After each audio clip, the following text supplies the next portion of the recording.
Testing, testing, testing, testing, testing. What come on? It's this one. Oh, no, it's not that one. It's bracket. It's easy, easy. Let's see. Okay, this one. It has to be this, right? Line in. That's in. That means what's coming in.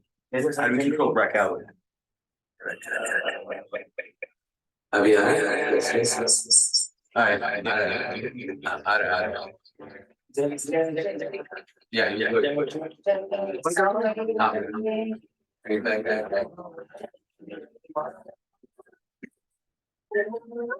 Sairam, anybody online, can you hear us?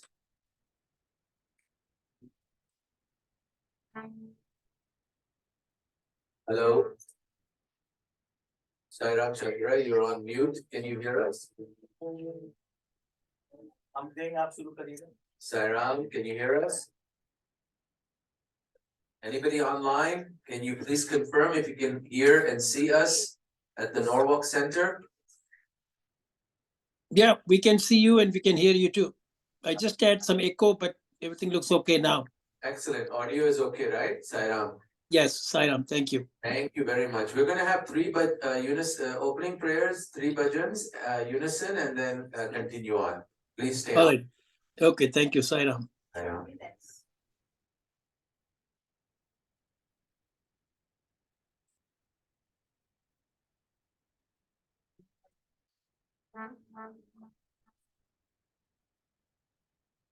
Okay, everybody in the Norwalk Center, please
Sairam.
Sairam.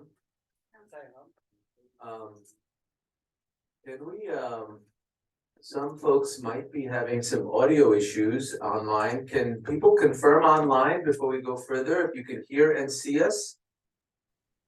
Yeah, we can hear and see you. Okay, great. Apologies. Yeah, we can hear you. See. Sometimes in the bhajans, with multiple people singing, there is some latency issues with Zoom and the broadcasting. It should clear up as we move into our speaker session. So bear with us. If there's any issues, please requesting the devotional coordinators to let us know on the WhatsApp thread that we have for the coordinators so we can address it. Okay. Good morning to everybody. This is Sairam. John Jack Dhyani, Sai Ram. I am here at the Norwalk Center with our satsang here.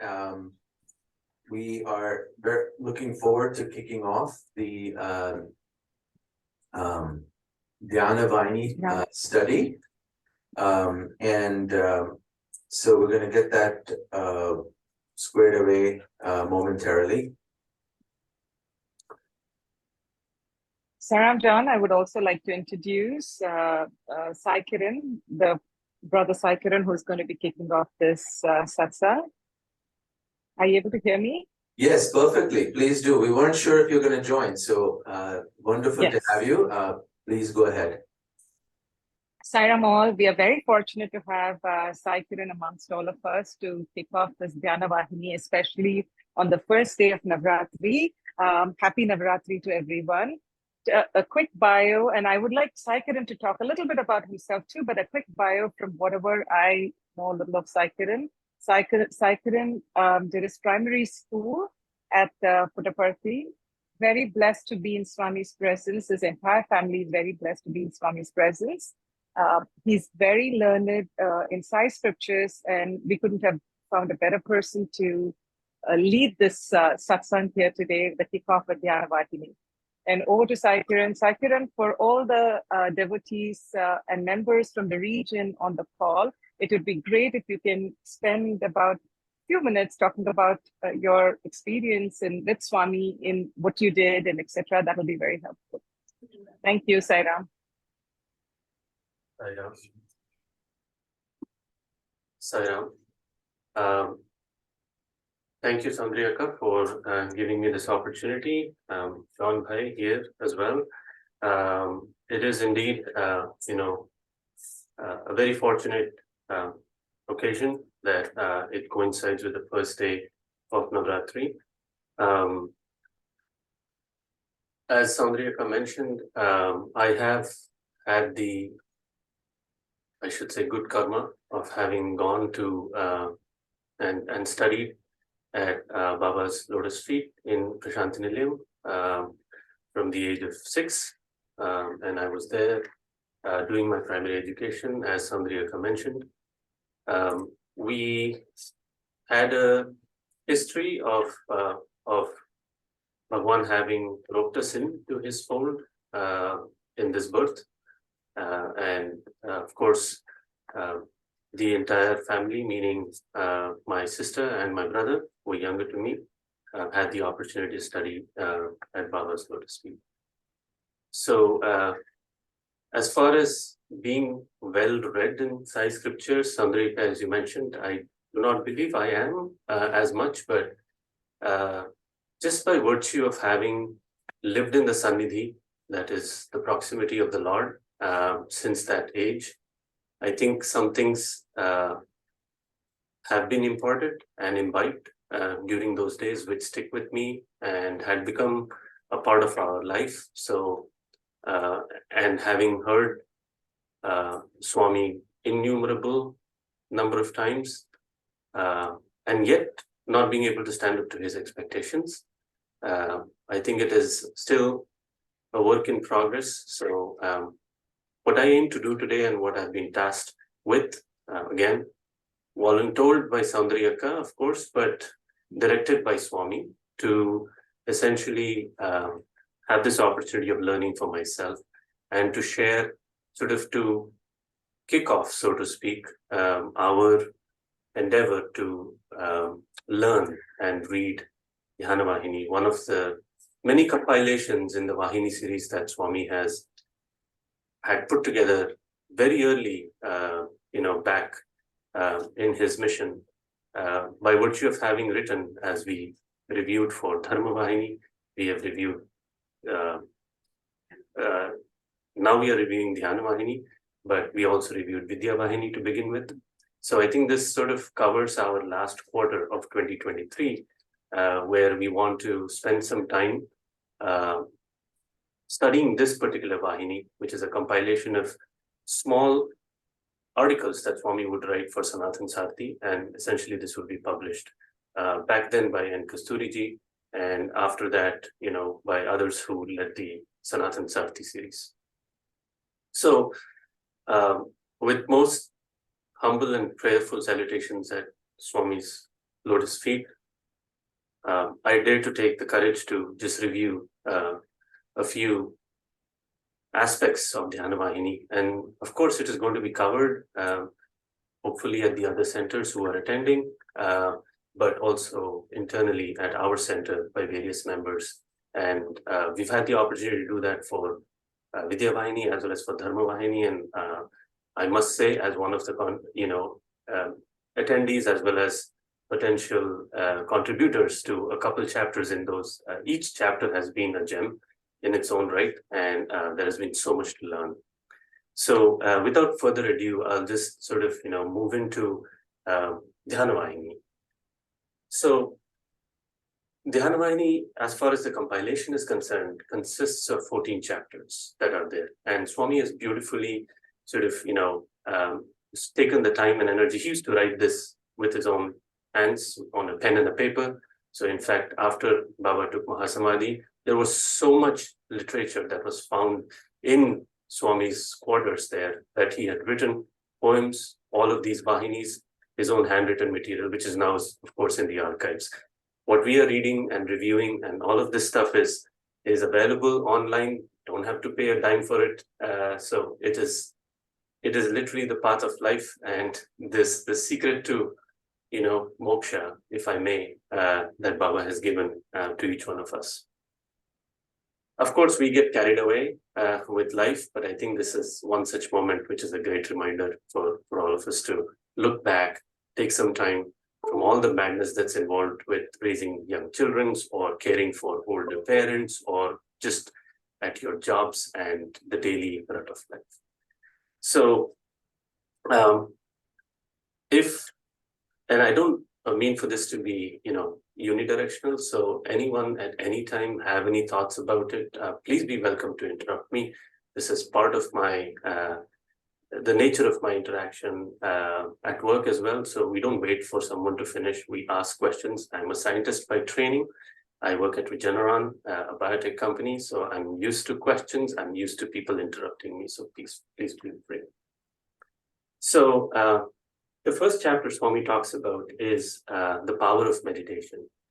Before we begin, I don't know how many, John Bhai, you inform me if people are raising hands behind me on the screen because I cannot see them. So please let me know if someone has a question.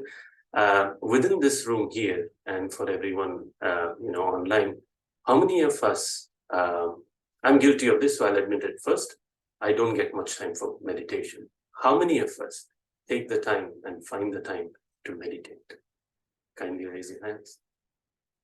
Great. So I already have much to learn from people in this room. I'm not an instructor here, nor is this a sermon. So please chime in either between or at the end if you have experiences that you might want to share. So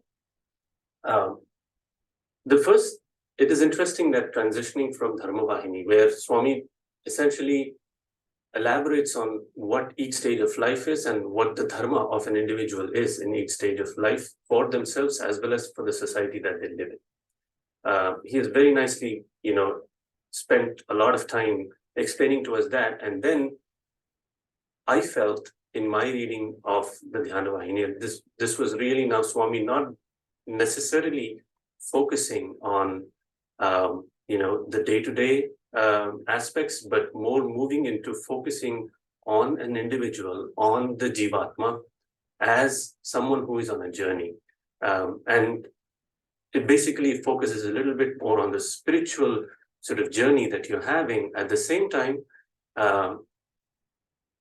Swami being Swami, for example, he would touch on and the beauty of Bhagwan. And, it is just amazing how one individual at this center is always focused on the practical aspects of what Baba's teachings is. And that person is in the room and he knows.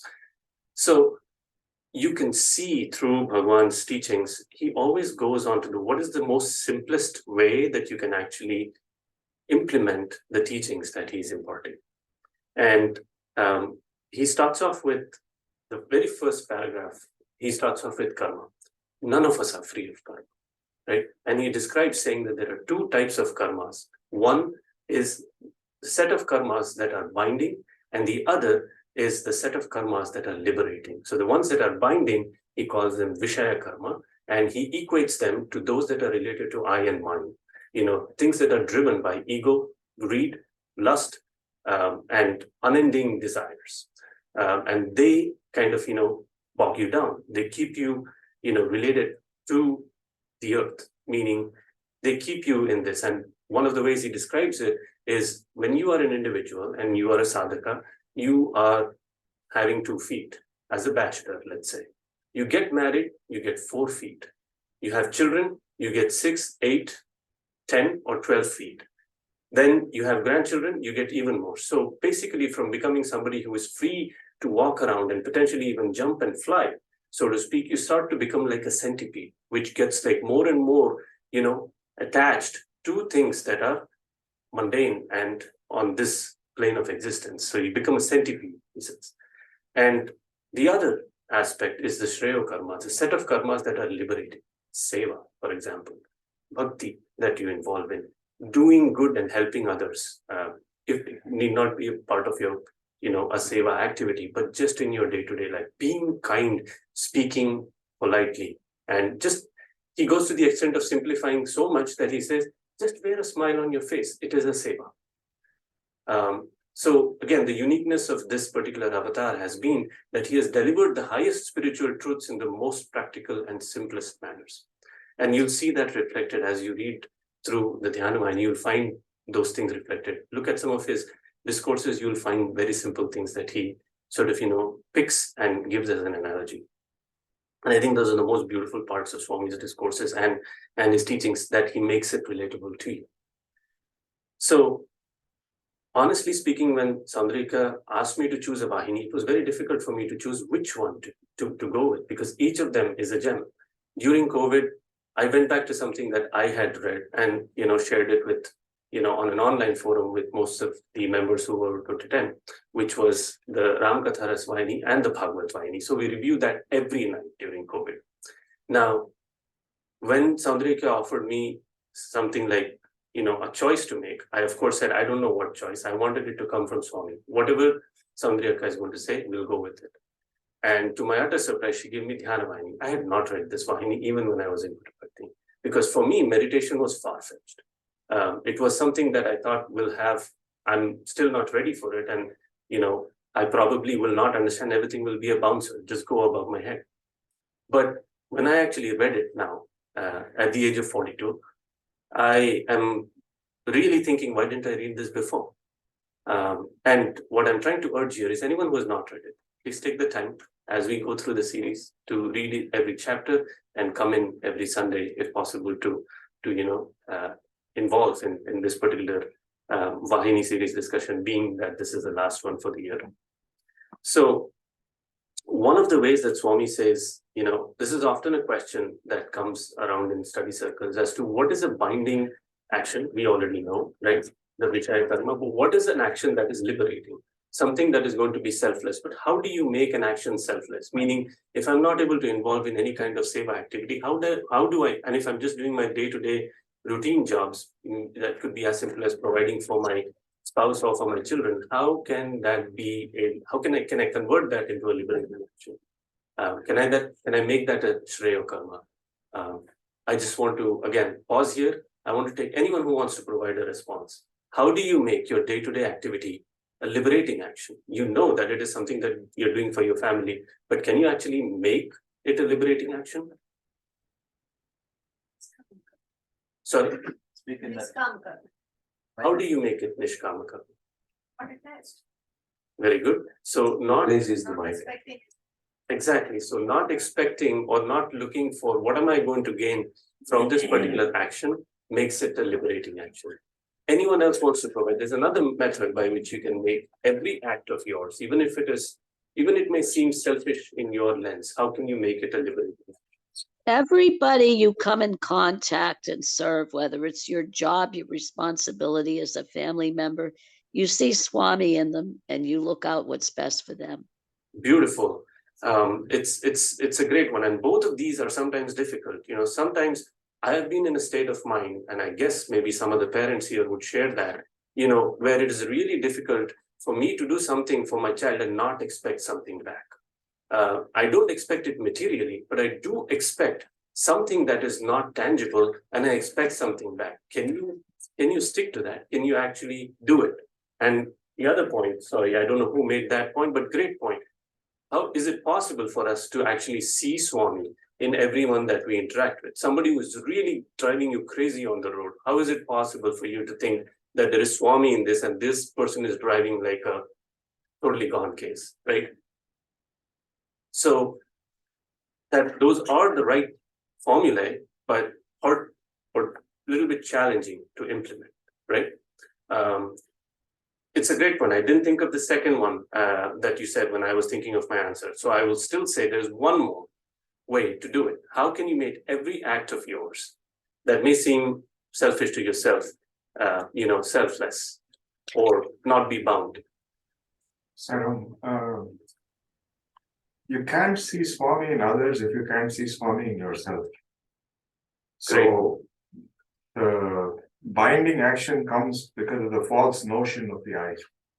We have this notion of I, which Swami has said is just illusion. So until you can see Swami in yourself, you can't see Swami in others. It's impossible to do that. Beautiful point. And I think this sort of warrants one full discussion in itself. And Swami refers to I in many ways. So one of the simplest things he says, one of the I is illusion, and the other I he refers to is the Atma. So it is two polar ends, and yet, as far as the English language is concerned, you just use one alphabet, which is I. But in Sanskrit, you actually get two different, words for each of these. One is Atma, and the other one is Ahankara, right? So these are two different aspects, or even illusion, which is an aspect that gets covered better in Sanskrit than it does in English. But one of the things that Swami always used to tell us as kids, and that is what I try to think, and again, I will admit, I don't implement it 100%, but something that I've heard time and again from Swami was just offer every action of yours to me. That's it. That's what Krishna said. You offer everything in the Gita, offer everything to me. Every thought that is passing your mind, you don't have to worry about bad or good, but every thought that comes to your mind, just offer it to me, and that gets converted. And therefore, you are never bound by anything in that manner.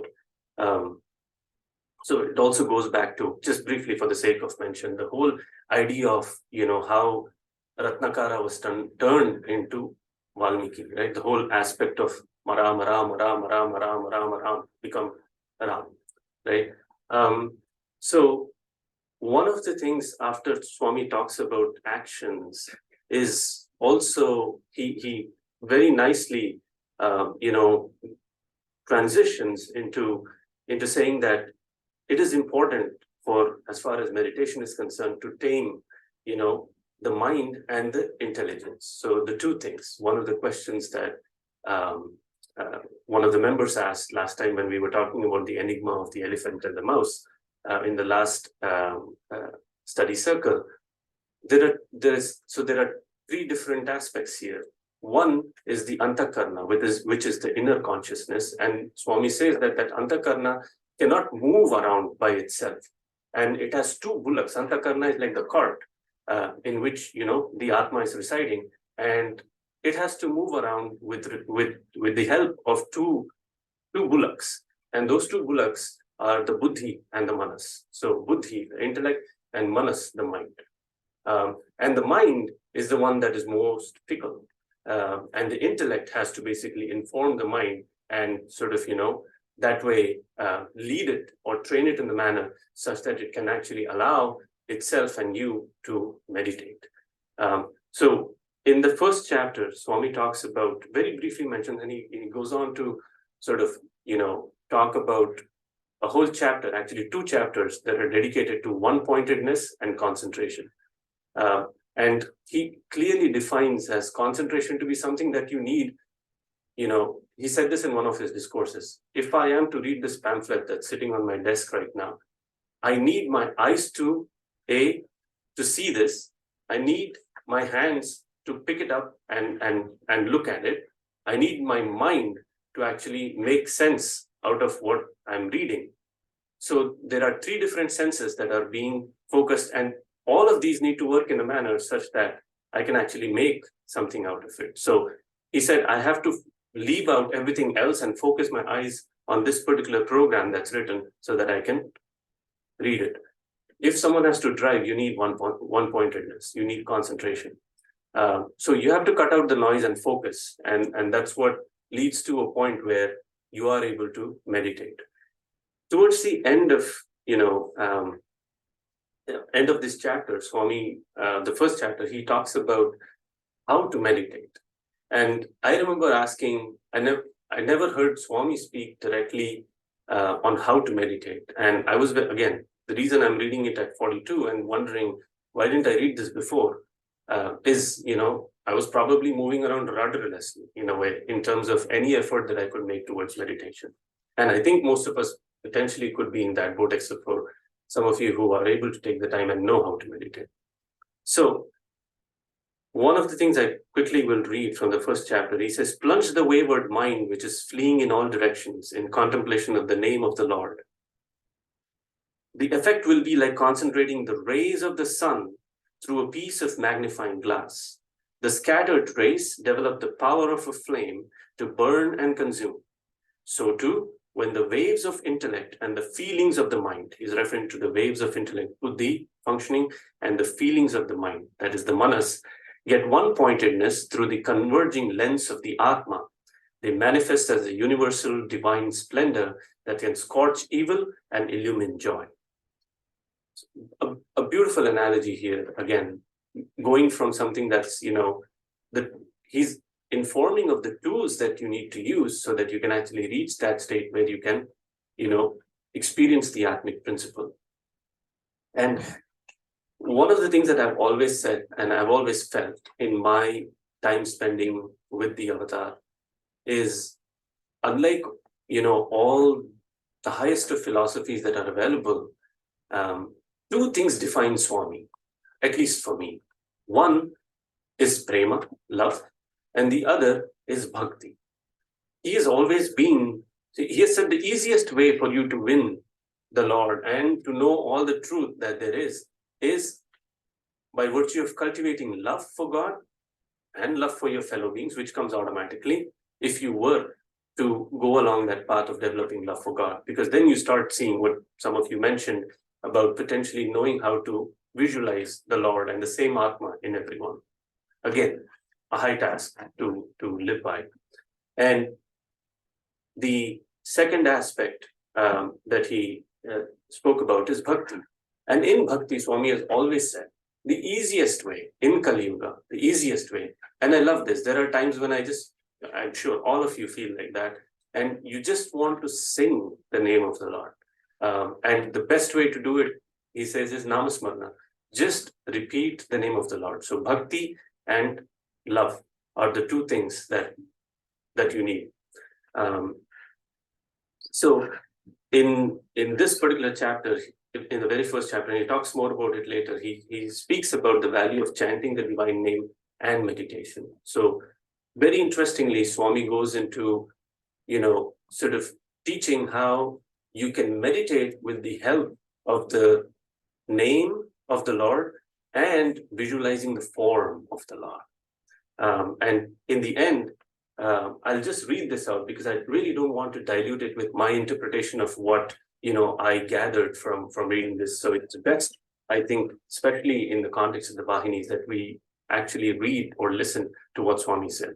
So the last part of this particular chapter is the method of meditation. So just for everyone's benefit here, we can talk more about it. He says the place for meditation should be a little elevated, an inch or 2 from the ground. Place a mat of dharba grass, a matty long grass grown in India, on it. Spread a deer skin on the mat and lay a thin white cloth on the skin. Sit on it in the lotus posture, which is the Padmasana. The right foot must be above the left and the left foot above the right. The fingers of the hands must be in close touch with one another, and the hands should be placed in front. So not in your, in your lap, in the front. And the hands should be placed in the front.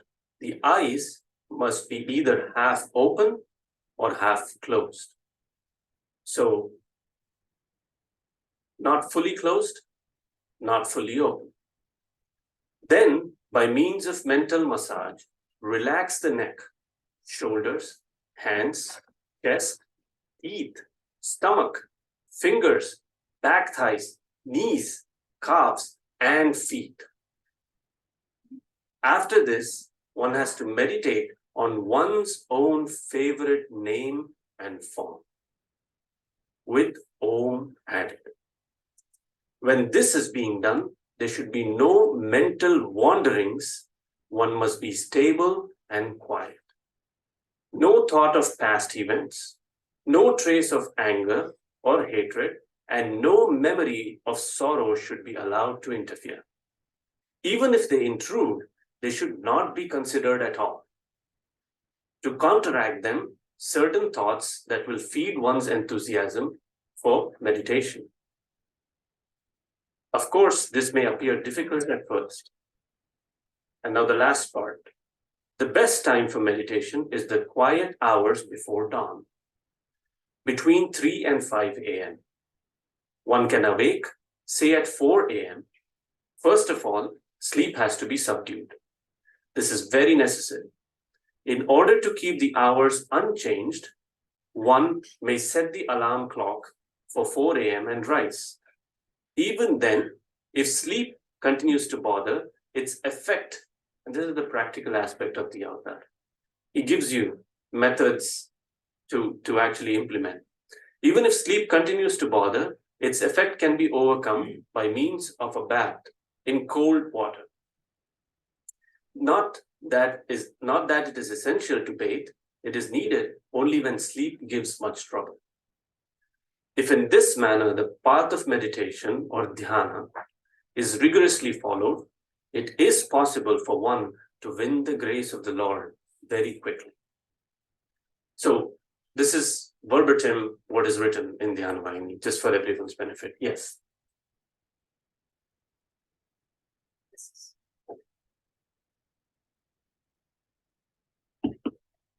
I think ideally I would like to do exactly what Swami is saying. But I just wanted to say a little bit about when I raise my hand that I meditate, I'm not able to do it in that way. So, and also I have to say that now I have the time. I'm retired a few years ago. When I was busy with work every day and with my children and all of that, I don't think I could do it very regularly, maybe occasionally. But two things I just wanted to say that might be helpful to other people too. As I said, I'm not sure that I can follow exactly what Swami said, but what I do is I follow a guided meditation. So there are many types of guided meditation that can get you into that way of concentrating. It's someone with a very soothing voice is going to guide you through it. Another thing is that Kusuma had sent me a recording of something called Devi Kavacham, which is actually not a meditation, but it's like invoking Devi to protect you and cover you with armor, which is the Kavacham. But that also helps me to focus my mind. I just wanted to say that I think even if we're not doing it in the purest form, what Swami has described is a very pure form of getting to meditation, and it also requires a lot of changes or a lot of lifestyle changes that might be difficult for people to but I think we can all do a little bit in our own way through, through these forms of guided meditation or other things that bring you to that point. I agree. So, Yeah. So I think when it comes to us in our duration and journey is probably different for each individual. And so the methods probably can be molded in certain ways. I don't think this is a hard and fast sort of prescription. But I think what I see Swami doing in the very first chapter is laying out, if you were to abide by this, just laying out the way to do it. And I fully agree. I don't think there is necessarily, only a singular way that is right. So I was just sharing this because I found this extremely sort of, illuminating for myself. Thank you for sharing your thoughts. So one of the challenges that I had, especially with meditation, was things that Swami refers to in the entire Dhyana Vahini. And that is essentially controlling the mind. And it is very interesting. There was one interview where our family was called and Swami was talking to us. And he was generally just inquiring about the welfare of each individual. My father used to do a lot of meditation, still does. And Swami looked at him and Swami said, and I've generally not heard Swami ask any of us in the students. He would never ask that question. I, of course, never heard him ask someone else. But the first time I actually heard Swami asking this question to someone was my father. And Swami asked him, "How is your sadhana?" And my father responded to Swami saying, "Swami, with your grace, it is going well." I didn't understand what Swami asked him about. I didn't understand what he responded necessarily about. What is being referred to as sadhana here? It is later that I asked my father as to, what did you interpret as Swami's question for sadhana? For someone, sadhana could be seva activity. For my father, that was not necessarily that, because he was not in that stage of life where he was doing seva. He had done a lot of seva as when he was younger and he was independent, as a bachelor, I mean. Once he got us, he had other duties and other focuses, and the only time he would take out was for meditation before we would all wake up, at the times that have been prescribed in this first chapter. So he responded to me saying, I thought Swami was asking me about my meditation, and I have seen multiple times with respect, and you will see it, and maybe some of you have experienced this, but at least with respect to my father, there used to be times when you can pass with your meditation, because sometimes it used to be scary looking at him, in the sense that he would be sitting motionless for almost 2 hours. And his eyes would be exactly half closed, as Swami described in this method. And there would be times he would probably see somebody for the first time, and he would have seen a little behind and a little forward already. So you can, by virtue of, if you were to become, a sadhaka and take upon meditation, there are, and Swami refers to this, you do through tapas, you can get certain extraordinary powers. Through bhakti, you get extraordinary love. That's what Swami saw. This is literally Swami's words in one of these chapters here. But my father responded saying, Swami, with your grace, it's going well. So the reason I'm adding this is that was the first time I heard Swami ask this question. And my father's response to him, sort of when I think of this now, is a validation of the fact that meditation is indeed a sadhana by itself, a very rigorous and a very disciplined. And then he looked at my sister and asked her, how are you, Mama? My sister was very little at the time. She said, Swami, I'm well. And Swami immediately looked at my father, and there were primary school teachers who were sitting there. And Swami looked at all of them and said, girls, Bangar, gold, very good girl. And Swami then looked at my brother, and before he could ask him, Swami just with his eyebrows asked him, how are you? And before he could say anything, Swami pulled his cheek and said, pure love, pure love. this boy and Swami, heart-to-heart connection, he said. And then Swami looked at me and he asked me, Kaisa hai?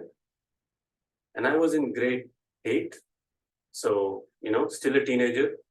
And it's not that, when you're a teenager in Parthi, you're any different from teenagers outside. Probably you're way more disciplined than the teenagers that are outside. I have one at home now. So Swami looked at me, and before I could respond anything, I was just sitting with my hands folded. Before I could respond, most of Swami's questions would be to inform you rather than you inform him. Because he's all-knowing. He doesn't need to be informed. He knows he's watching you all the time. So he looked at me and he said, monkey mind. Ye sochta hai, wo sochta hai. Why? Focus. That's all he said. The reason I'm referring to this particular aspect is Swami refers to the mind being a monkey mind. He says if you are to get into meditation, allowing your mind or allowing yourself to follow the thoughts that are coming, sometimes you sit for meditation, all earnestness, and all that you're thinking about, oh, this is left, oh, that is left, I have to do this. Your mind is going, thinking about your stocks, thinking about your finances, thinking about somebody's ill health and whatnot. So it is indeed a monkey mind, and Swami calls that Markata meditation. That is the monkey meditation, is what there's a paragraph in this book you will see. He calls it monkey meditation. And the way Swami says you have to, and it is natural. He doesn't say that it is wrong. It is a natural phenomenon. But however, how can you tune this into Dhyana? And that's what he sort of illustrates. And actually, again, the beauty of this avatar is giving you solutions how to do it, not just sort of giving, you directions as to this needs to be done. So he says that monkey, you actually have to, the mind has to be told and tasked with a job. And in that particular setting, he says, first of all, when you are going to meditate, don't go into meditation as a sleepyhead, number one. Number two, when you go in there, go in with the enthusiasm that this is something that you are going to do and you're going to do well. And when you are sitting there, and what does he mean by that half-closed eyes, right? And I was practicing that when I was reading all of this, is he says you tell the mind to start focusing on the tip of your nose. You're welcome to do that right as I'm speaking. Put yourself with your back straight, your hands forward, and ask your mind, or start focusing with your eyes at the tip of your nose. You will notice that your eyes, if you are to focus at the tip of your nose, your eyes cannot completely close. They will remain half open because you're looking at the tip of your nose. And as that is going on, the next thing you do is once you are focusing, you're asking your mind to focus at the tip of your nose. And after that, Swami says, gradually, within a minute or so, start focusing then, not just on the physical aspect, which is the nose or the tip of your nose, or start thinking about your nose, but to actually start focusing on your breath. And Swami says, give the mind the task to focus on your inhalation and your exhalation. And that oftentimes I think we've heard in Swami's discourse, he says, so the inhalation, what is going in and what is going out. That way, you've tasked your mind away from the vagaries of, the marketplace or the finances or the children or the parent or anything else. And once you're giving it that task, the mind will come under control. The next step that you do is essentially start then focusing on, with your breath, start focusing on your favorite name of the Lord. There are so many names, irrespective of which religion you follow. Start incorporating that name in your breath during inhalation and exhalation. So beautifully illustrates how you can do that. And the next thing you do is from the name, start picturizing the form. So don't let the mind free in any condition.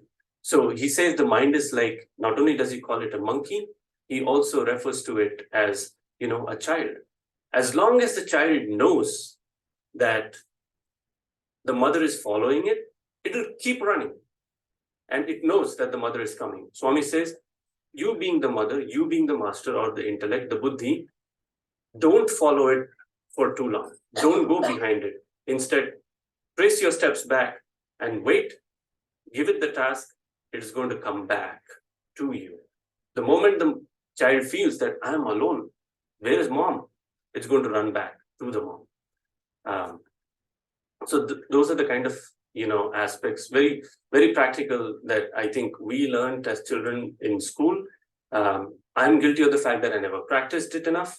After once I got into the Grihastha, I haven't had much of an opportunity to say this. I'm only admitting this in honesty because I don't want to feel like someone giving you a sermon on how to meditate. I'm just sharing what is written here and what I've heard.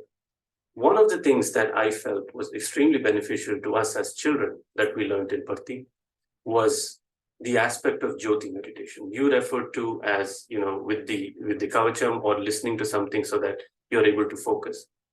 The one aspect that I think every Palvika center in Parthi or Sai centers perhaps here and around the world sort of initiate children into, and probably even adults, is the ability to focus your attention on the Jyoti.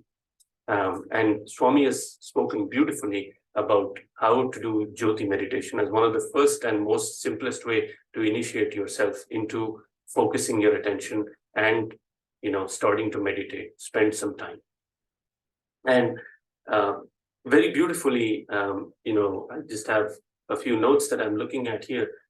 Swami talks about how in the Jyoti meditation, and we used to feel this as well, is, to firstly get a singular focus and one-pointedness, and thereafter internalize that Jyoti. After you've looked at it with your open eyes, to close it, just like the sun, you look at something really bright and illuminated, you close your eyes, you can actually see, the outline of the sun in your mind. Same for the Jyoti. Of course, Swami would say, don't put it in a place where it's consistently fickle and moving, so you don't want to have too much air blowing over it. You want it to stay steady so that then you can internalize it. And very beautifully in his discourse, he says about after you've actually taken that Jyoti here, make sure it goes sarvanga, meaning every part of your body, you let that Jyoti actually go. Visualize the Jyoti on your tongue, visualize after you visualize it in your mind, then take it to your heart, thereafter take it to your hands and to your feet. That way, Swami would say meditation is something that purifies and cleanses you internally as well as externally. So once you've done that for your own self, do it for your family members. That way you will spread the benefits of meditation within your family and thereafter to the world around you. So let that Jyoti permeate everywhere, and you have the realization that it is that same light that is present in everyone, and thereby, I guess what Swami is trying to say is that way you are able to inculcate a feeling that it is the same light in everyone. It is, you can call it seeing Swami in everyone. So it is one way, if you were to spend time every day and try to do this, perhaps someday, the idea is that you will be able to see that light in everyone and know that one person is not any different from me. It is extremely, extremely sad what is happening today. And, in the last 1 week, in a certain part of our world, extremely unfortunate. If one were to follow any of these things or be able to see, the same light in everyone, I think this world would be different. And as part of the Jyoti meditation, I think Swami talks about, throughout the 14 chapters, he talks about how meditation is a tool that helps you do so many things. I just mentioned one, which is, allow you to develop that focus. As children, Swami would encourage us to do that so that we study better, we get better, grades. And this is something I think we should, as parents or grandparents, inculcate in our children. Um, in terms of cleansing, we just spoke about how you can use that to cleanse yourself internally as well as externally. In terms of the Jyoti meditation aspect, Swami would also say that the first thing in this, what you did was essentially concentrating your mind and developing that one-pointedness. And he would often refer to that as the first few stages of getting into meditation on a daily basis, even, is just things below your senses where, you calm everything down. And meditation, when you actually get into, it deeply over that period of time that you've allotted yourself, you essentially go above your senses. And very beautifully, then he says, and this I had not sort of, heard or I had not read from anyone else. Maybe those of you who've read other or engaged in other forms of meditation probably have also experienced it. But between concentration and meditation, Swami speaks of a beautiful middle boundary.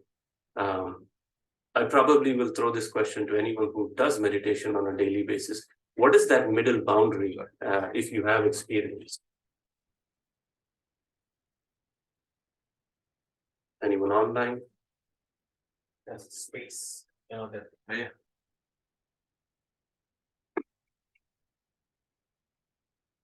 I used to do meditation on a regular basis. I've been out of a little bit of my schedule, but when I used to do on a regular basis,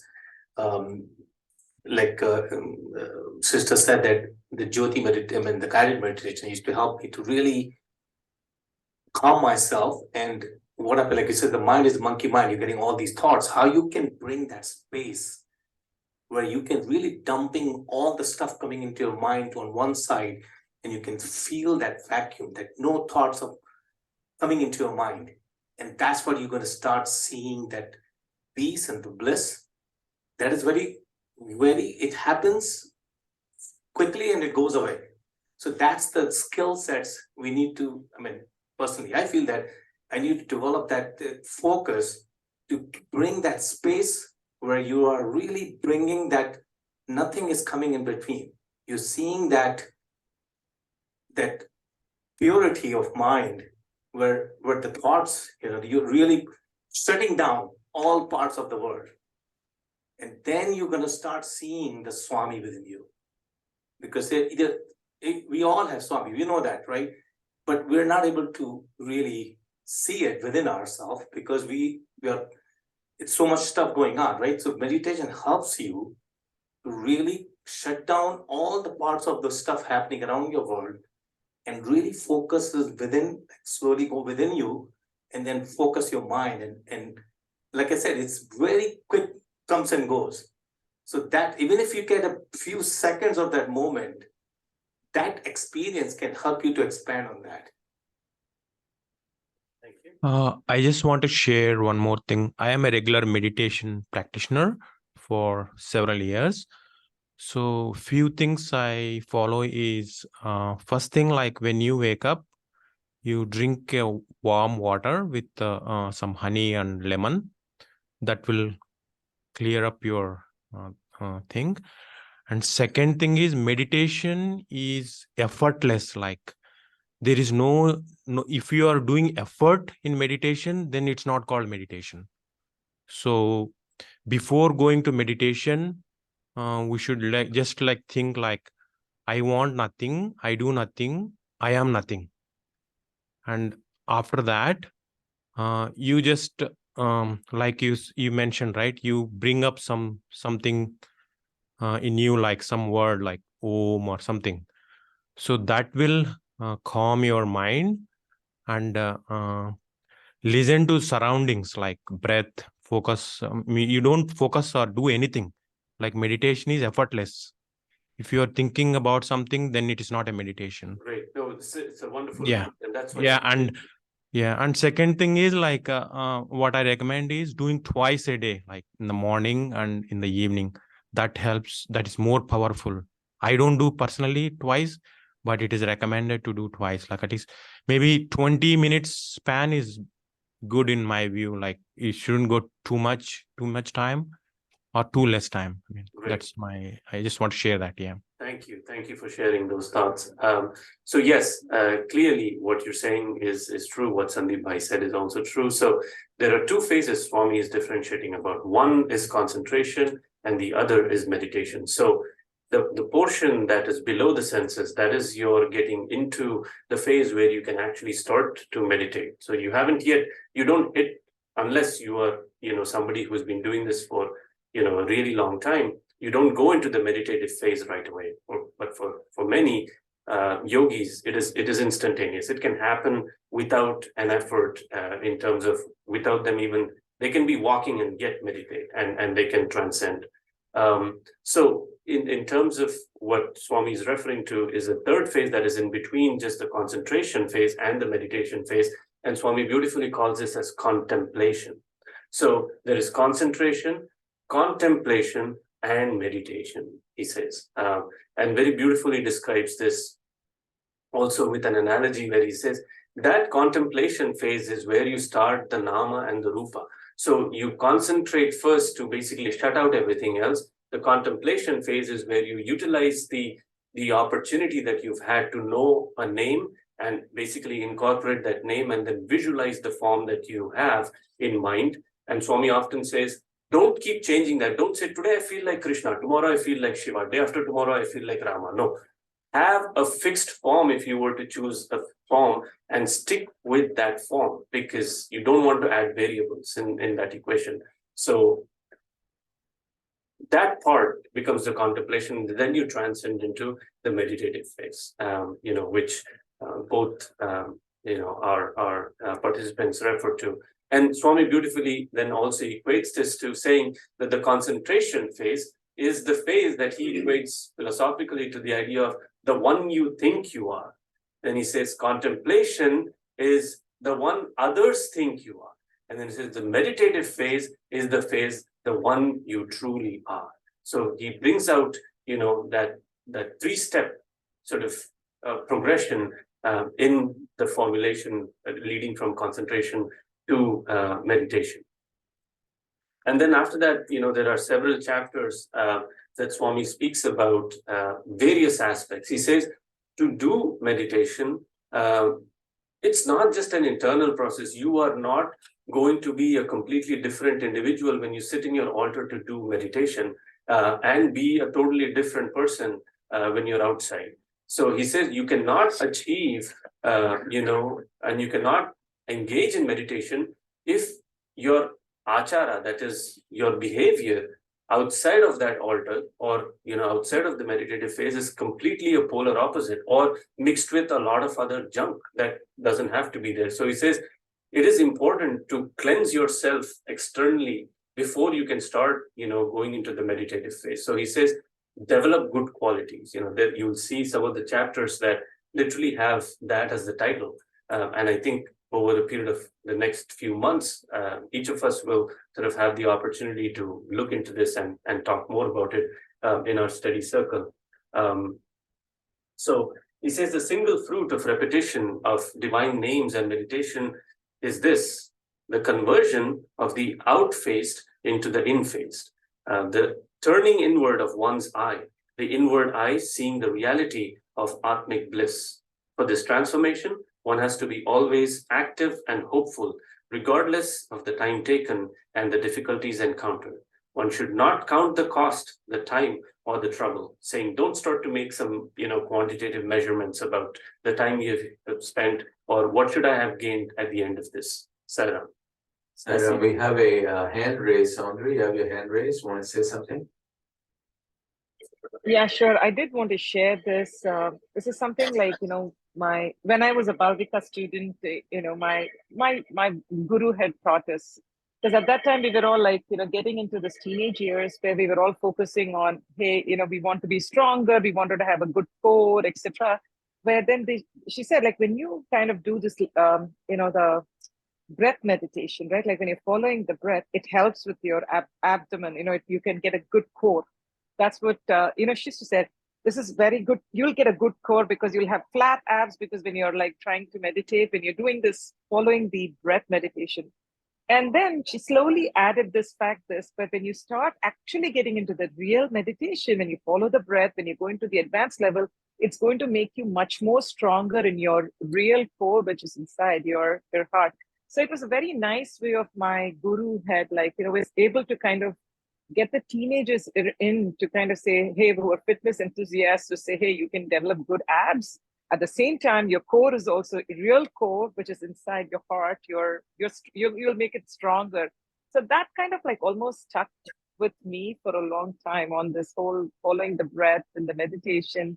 And I used to share it with our Sai Center, the SSE children too, when I used to take the group 2 and group 3 classes. And that used to really work with people when they loved doing the breath meditation more than, I would say, the Jyoti meditation. We used to do Jyoti meditation as well, but this breath meditation used to be a very popular one among the teenagers. Thanks for sharing that, Sandriyaka. And yes, you will find in one of the chapters, Swami does talk about how taking care of yourself physically is very important. He says if you're sick and if you're unwell, there is no way you're going to be able to practice meditation. So it's very important for your physical well-being so that you can actually think about meditation. So to your point, there is certainly a physical, upkeep / maintenance or development component to being able to meditate and sort of reap the fruits of the act of meditation. Do we have another question?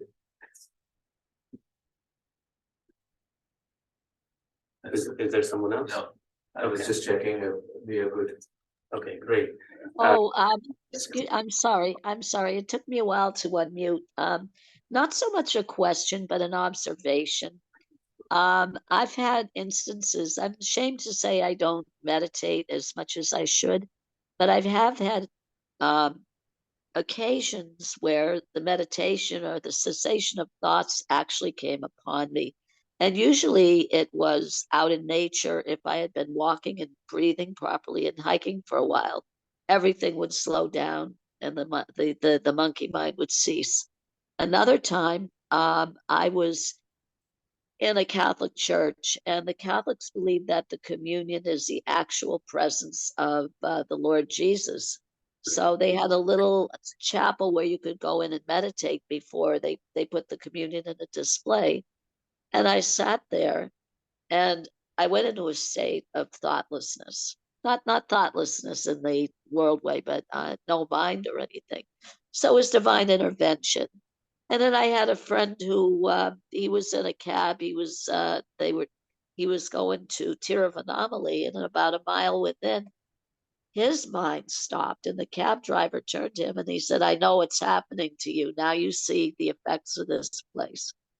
He said, "You don't even need to be in Arunachala, you could be within." So there's divine intervention. And on a more practical aspect, and this person, I believe, is on the call today, and he may or may not want to share his experiences. But when this person throws himself into seva, his mind is completely on the seva, on the people he's helping, on serving Swami. And that really quiets the mind down. Absolutely, yeah. So that's another aspect Swami covers in the chapters further ahead, that even when you're involved in actions that are non-binding, you can go into a meditative phase. You can go into a meditative phase during bhajan. You can go into meditative phase, without any effort when you're doing seva. So absolutely agree there. Thank you for sharing. Yes, Auntie, you have something. Sairam, I believe in meditation because I do. It's on. Yes. It's on. I meditate every day, and now I've just come back from India. And of course, I went to Puttaparthi, and you go to the tree and you meditate. You don't even have to be thinking about it. Baba comes there. How that happens? I mean, before that, you've gone to the store to eat, drink, and things like that. But what a power that place has. I mean, the reason I'm saying is, I've just come back from there. I did sit and Probably the driver was waiting because we had to leave at a certain time. We had finished everything. But you sit there, that divine grace. Yes. It comes. Yeah, and So there are certain places. absolutely. I mean, There's relevance of sthan, different places on this Different planet places. where you can. this is so strong. The Himalayas. I mean, I hate to say. I mean, it looks like I'm boasting, but you go there and you just take the name, and his form is there, and you're sitting on a horse and you see him there, and you think then you want to beat yourself. Am I really seeing him, or what is happening? And you in South America, in Antarctica, you beautiful places. You've gone there, and I make it a point to say, give me a few minutes. I have to pray, because I just tell them I have to pray, but I meditate and see his form. He is here with us. This minute he's there, but we are blind. That's what we are. We are thinking, like, what is good? I have to go, I have to make lunch, I have to do this. You're not concentrating enough to let him come to you. Sayonara. I would just say, I think he's speaking through each one of us. So I don't think we are blind or, deaf. I think, yes, that awareness is something that we probably are not able to connect in that moment. But thank you for sharing, Auntie. There is definitely a huge relevance to sthan, where you go and you can, achieve that grace and go into a meditative phase with almost no effort. So one of the things that I'll sort of, just highlight, given that we have 15 minutes or so, I just want to read through a few excerpts of the chapter that I've sort of highlighted without necessarily expounding. So just keep absorbing some of these things that I'm sort of reading out directly from what Swami has written. He says, control the senses which run helter-skelter, then origins of the disease will be destroyed. Let the mind keep a watch over its gymnastics. Dam up the mad flood of thoughts and plans and schemes. Then there will be no room for worries and anxieties in the mind. To diminish the wanderings of your thoughts, repeat the name of the Lord. That will keep out your sorrows and troubles. Without the effacement of the mind, spiritual wisdom or dhyana cannot dawn. The spiritual aspirant can enter the inner quest through the gate of self-examination. That gate accords welcome into the highest and holiest status possible in life to every aspirant who is endowed with humility and devotion. Swami also talks about the meditator considers the realization of Atmic bliss as important, but the promotion, this is chapter 4, and this is where I think it is so central to Swami's mission of his avatar, where he says, the chapter 4, this is Dhyana Vahini. Remember, this is Dhyana Vahini. The chapter 4 is titled, Promote the Welfare of All Beings. Wonder why you would talk about promote the welfare of all beings when you're teaching someone or trying to deliver focus on Dhyana Vahini. And I think this is integral to Swami's mission. To go beyond just yourself. Promote the welfare of all beings. Samasta loka sukhino bhavantu. So he talks about for carrying out that aim, one must bring certain physical, verbal, and mental tendencies under control. They are usually known as 10-fold sins. The 3 physical, the 4 verbal, and 3 mental. The physical tendencies are, please note, injury to life, adulterous desire, and theft. The verbal sins are false alarms, cruel speech, jealous talk, and lie. The mental attitudes are greed, envy, and denial of God. So these are the 10 vices that he refers to, not the usual kama, krodha, lobha, moha, mada, matsarya, not that. And he very nicely defines this. I don't think I have read this ever before or seen anyone actually, disintegrate it that way and give it to you so that you can focus on each of these. Okay, do I do this? Do I injure life? Do I steal? Do I lie? So you can check yourself on each of these. He says welfare of all is the fruit of knowledge. Ill fare is the fruit of ignorance. The intellect or the buddhi in us is the witness of all things in the subjective world. These worldly things limit and color the intellect. They affect it and mold it into consciousness. So intellect moving into consciousness, and that in Sanskrit is called Chaitanya. So your buddhi, steering things into Chaitanya based on how the worldly experiences or aspects are impacting it.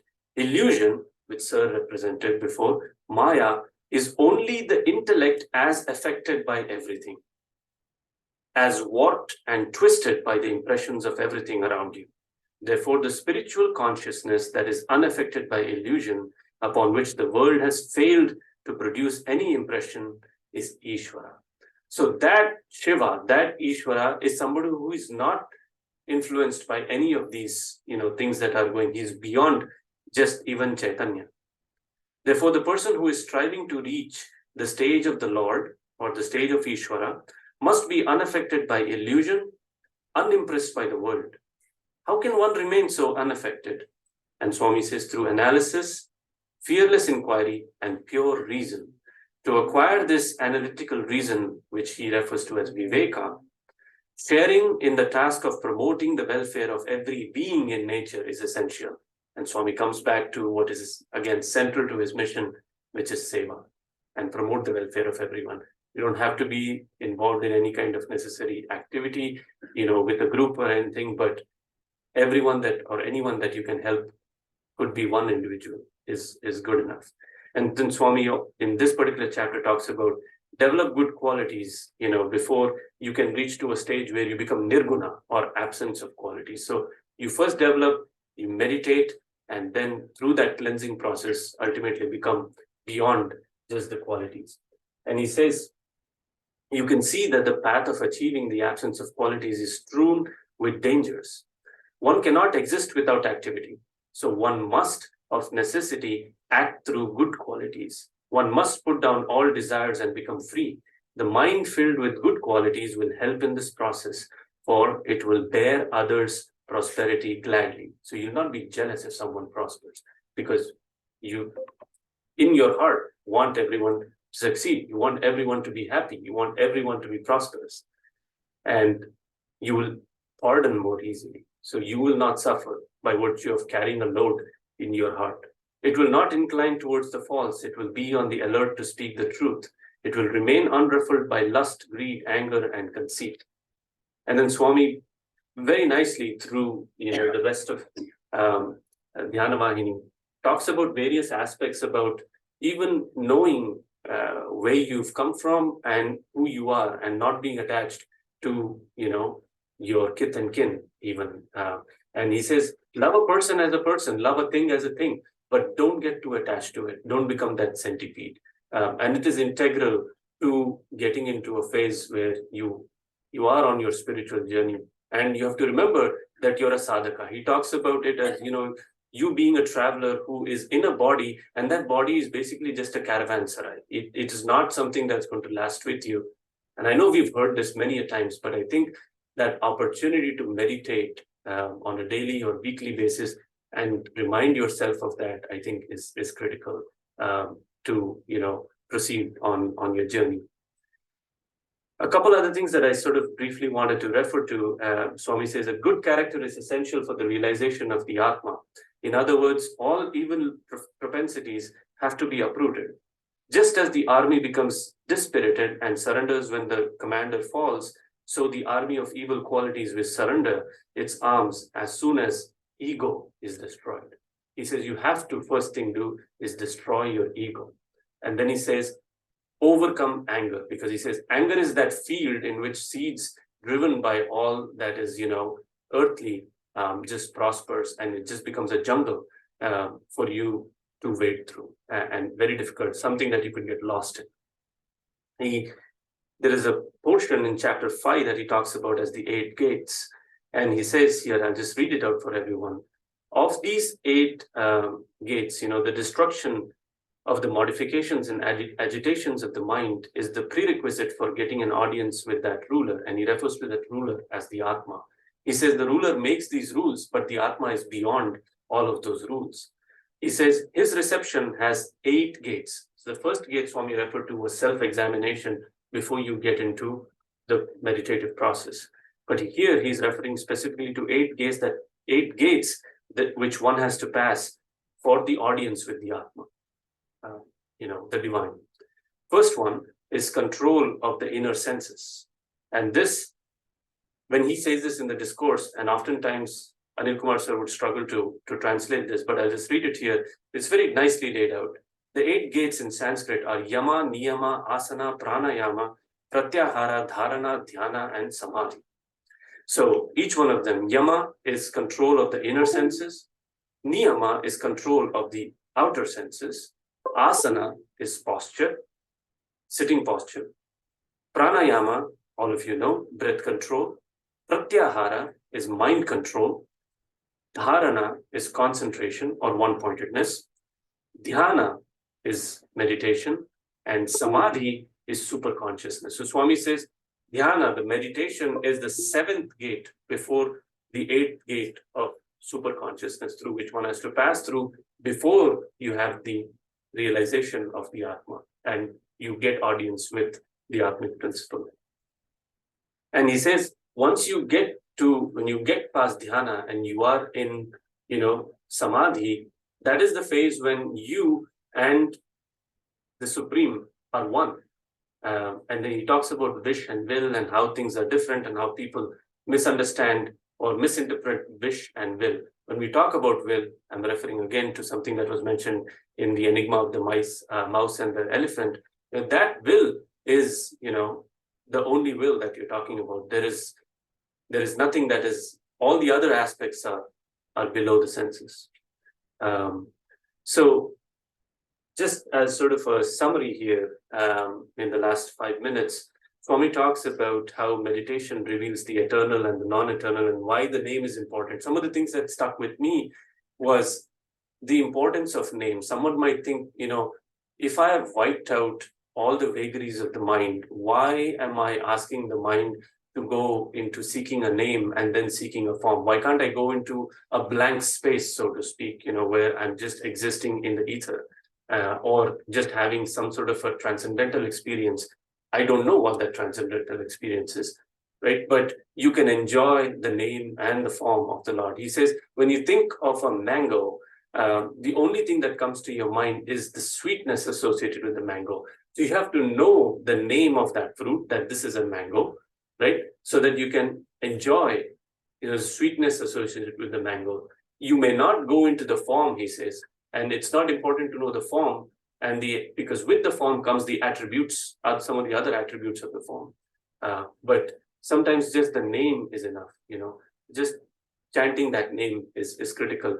So Swami intersperses the whole Dhyana Vahini with aspects of bhakti, with aspects of, taking advantage of namasmarana, that is japa and dhyana. So you'll see as we go through these chapters, you will see japa and dhyana being used,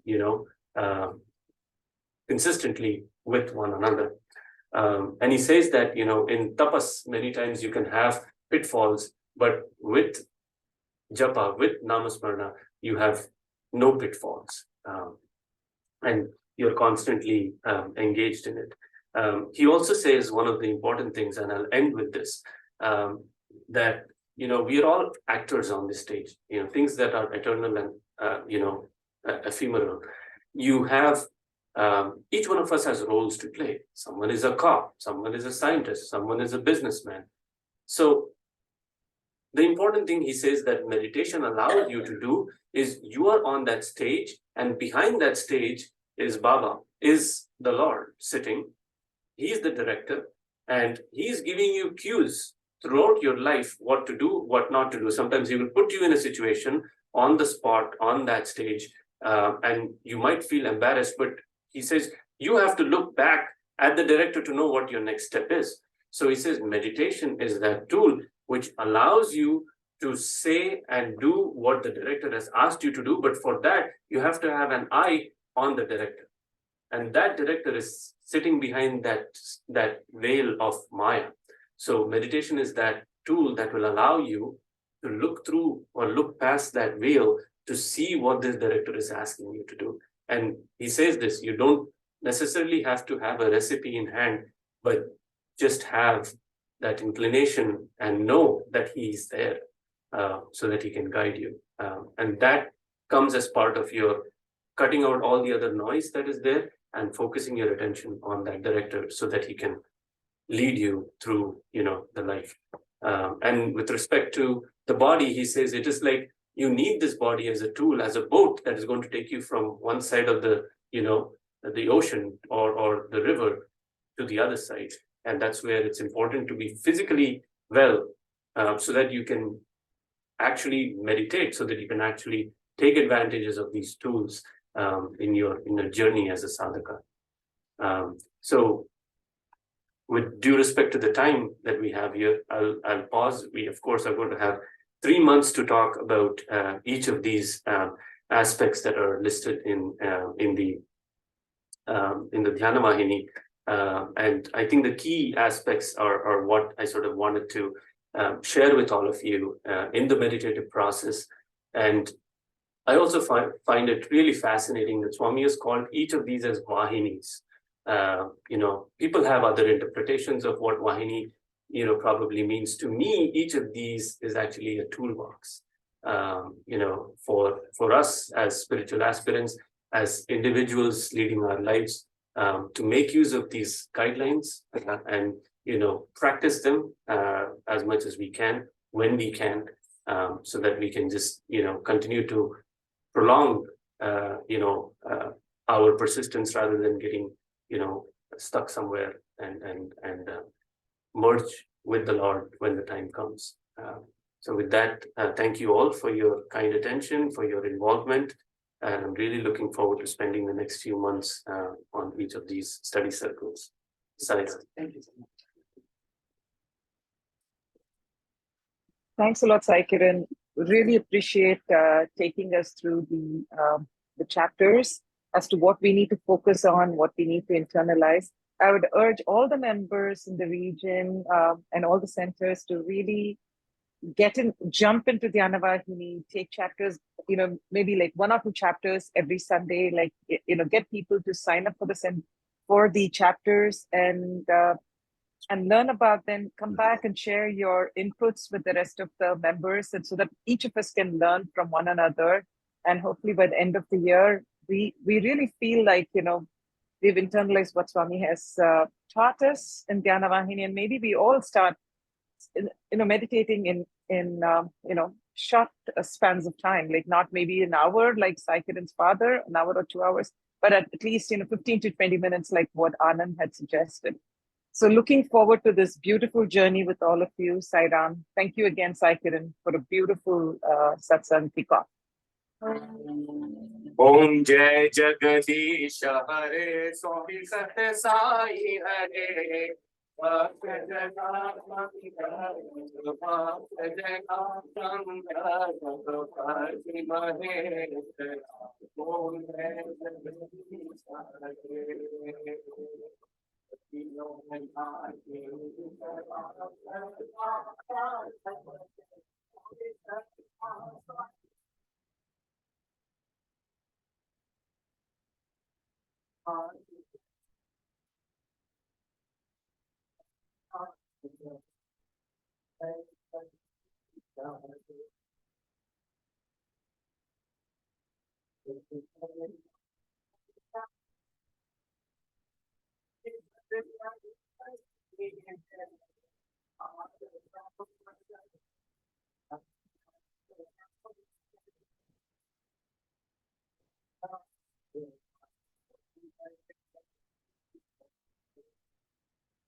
Oh Lord, take my love and let it flow in fullness of devotion to thee.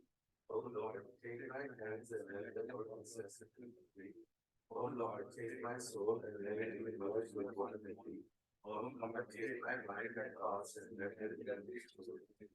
O Lord, take my everything and let it be instrument to work for thee.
Jai Guru Bhagwan Sri Satya Sai Baba Ji ki Jai.